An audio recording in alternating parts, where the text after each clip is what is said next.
వజ్రాల పంట. ఒక చిన్న పల్లెటూరులో భీమరాజయ్య అనే రైతు ఒకడుండేవాడు. వాడిది దయాదాక్షిణ్యము లేని రాతిగుండె. దానికి తోడు వాడు మంచి చెడ్డలు తెలియని మూర్ఖుడు కూడాను. వాణ్ణి చూస్తే పిల్లలకు భయం, పెద్దలకు అసహ్యం వేసేది. తొలకరించటంతోనే రైతులంతా తమ చేలను దున్ని దమ్ము చేయడానికి నాగళ్లు భుజాన వేసుకుని ఎడ్ల జతలను తోలుకెళ్తున్నారు. భీమరాజయ్య కూడా నాగలి భుజం మీద వేసుకుని ఎడ్ల కోసం పాకలోకి వెళ్లాడు. వాడికి ఒక్క జత ఎడ్లే ఉన్నాయి. వాడు పాకలో ప్రవేశించేసరికి ఒక ఎద్దు నిలబడి ఉంది, రెండోది పడుకుని ఉన్నట్లు కనపడింది. దాన్ని గర్రతో పొడిచి "ఏ లెగు" అని అన్నాడు. కాని ఆ ఎద్దు లేవలేదు. లేవడానికి అది బ్రతికి ఉంటేగా. రాత్రి ఎప్పుడో వాతం కమ్మి చచ్చిపోయింది.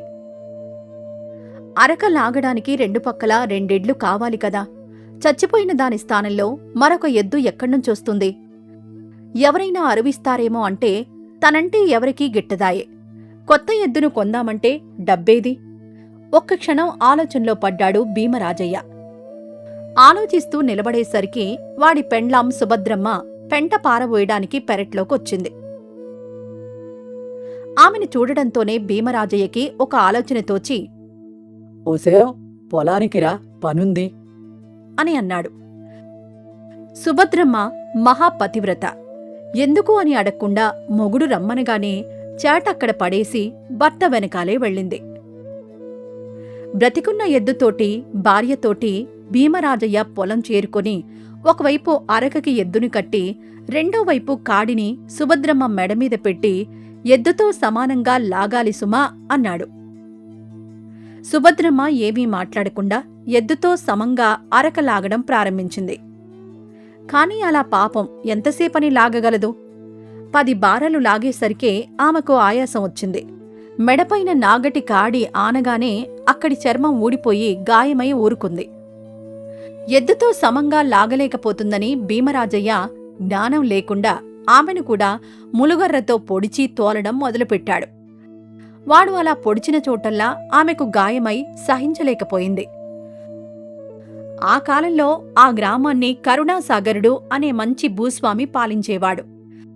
ఆయన తన ప్రజల యోగక్షేమాలను తెలుసుకురావడం కోసం స్వయంగా గుర్రం మీద బయల్దేరి సంచారం చేస్తుండేవాడు.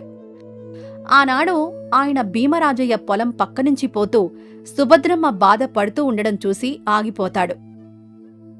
ఆయనకు ఆ ఘోర దృశ్యం చూసేసరికి గుండె నీరైపోయింది.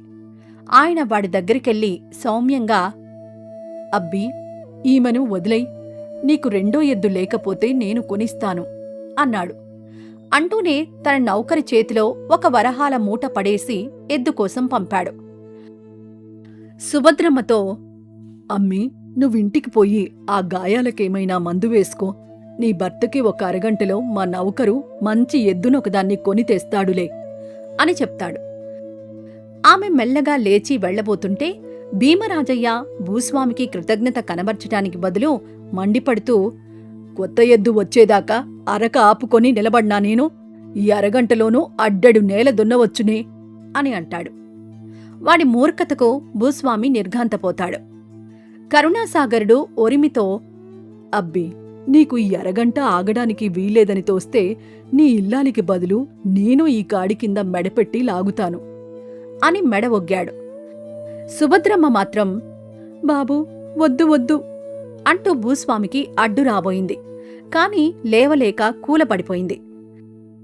భీమరాజయ్య అప్పటికే ఆలస్యమైపోయిందని విసుక్కుంటూ ఎద్దుతో పాటు అరక రెండో పక్కని రాజు లాగుతుంటే చొచ్చో అంటూ పక్షపాతం లేకుండా ఎద్దుని భూస్వామిని సమంగా ములుకర్రతో పొడుస్తూ తోలుకుపోయాడు. సుభద్రమ్మకి ఇప్పుడొక కొత్త బాధ వచ్చింది. మూర్ఖుడైన తన మొగుడు ఆ భూస్వామిని ములుకర్రతో పొడుస్తుంటే ఆమె చూడలేకపోయింది. భగవంతుడా, ఈ మహానుభావుడికి పాడు కష్టం తెచ్చిపెట్టావేమిటి? ఆయనకు ములుగర్ర నాటకుండా చెయ్యి, ఆయన మెడ నొప్పి కలగకుండా చెయ్యి అని ప్రార్థించింది. మహా ఇల్లాలి ప్రార్థనను భగవంతుడు విన్నాడు. భీమరాజయ్య ములుగర్ర పుచ్చుకు పొడిచినా తనకి నొప్పి పెట్టకపోవడం చూస్తే కరుణాసాగరుడికే ఆశ్చర్యం వేసింది. ఈమె మహాపతివ్రత, అనుకుంటూ ఆయన ఒక 20 బారల మేర దున్నేసరికి అంతలో కొత్త ఎద్దును తోలుకొని నౌకరొచ్చాడు.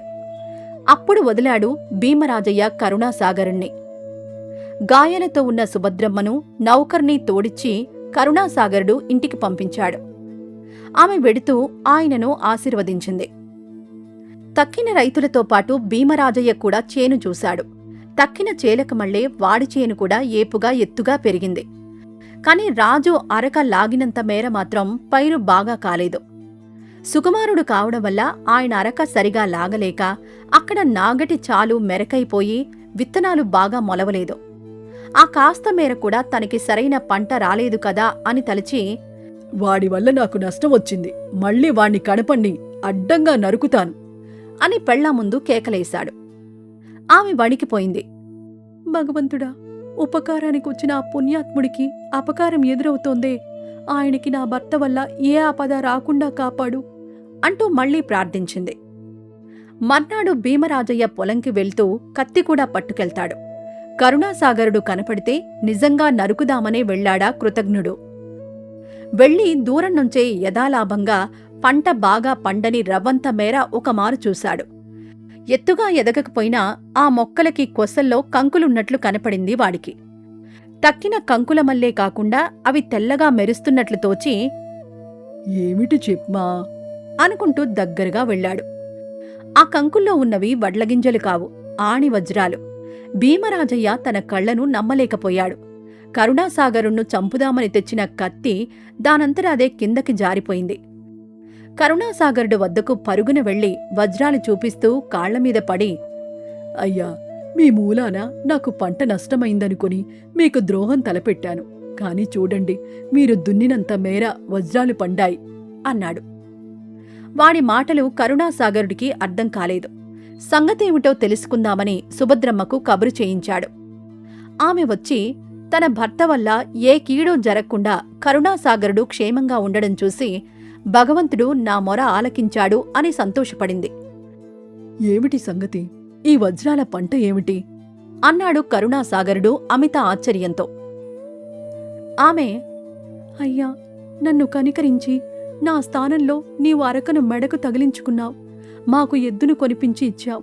అయినా నా భర్త నీ మేలు గుర్తించక నిన్ను చంపడానికి కూడా సిద్ధపడ్డాడు. అన్ని పాపాలలోకి కృతజ్ఞత వల్ల వచ్చే పాపం మహాఘోరమైంది కదా. భర్త ఇలాంటి ఘోర నరకంలో పడిపోతుంటే ఏ ఇల్లాలు చూసి ఊరుకోగలదు? నాకు ఆపదలో అడ్డుపడ్డ నీకు కీడు జరగరాదని, నా భర్త పాపాత్ముడు కారాదని భగవంతుణ్ణి ప్రార్థించాను. దేవుడు నా ప్రార్థన విని నీవు దున్నిన చాలులో వజ్రాలు పండించి ఉంటాడు అంది. ఆ మాటలు వినేసరికి కరుణాసాగరుడికి కళ్లవెంట నీళ్లు జలజలా రాలాయి. అంతా విన్న భీమరాజయ్య హృదయం కరిగి నీరైంది. బోరుమని ఏడుస్తూ వాడు కరుణాసాగరుడు కాళ్లమీద పడి, పాపాత్ముణ్ణి క్షమించానంటే గాని లేవను అని భీష్మించాడు. అయ్యా, ఈ వజ్రాలు మీరు దున్నిన చాలులో పండాయి. ఇవి మీరే పుచ్చుకోవాలి అన్నాడు. అందుకు కరుణాసాగరుడు, నావి కావు, మీవే. నీ భార్య పండించుకుంది వీటిని, మీరే పట్టుకుపోండి అన్నాడు. అది మొదలు భీమరాజయ్య తన పాత స్వభావాన్ని పూర్తిగా విడిచిపెట్టాడు. ఊరివారంతా చూసి ఆశ్చర్యపోయారు. అంత కఠిన హృదయుడు ఇంత మారిపోయాడేమని. ఆ వజ్రాలతో సుభద్రమ్మ పేదవారికి తిండి పెట్టించింది. చదువులేని పిల్లలకు పాఠశాల కట్టించింది. ఊరి మధ్యన ఒక పెద్ద చెరువు తవ్వించి దాహంతో అలమటించే బాటసారులకు తృప్తిగా నీళ్లు దొరికేలా చేసింది. కరుణాసాగరుడు సుభద్రమ్మ చేసిన మేలు చూసి మురిసిపోయేవాడు. ముత్యాల వంటి మనసున్న ఇల్లాలివి నువ్వు, అందుకే ఆ పరమాత్మ నీకు వజ్రాలు పండించాడు అని ఆమెను మెచ్చుకున్నాడు.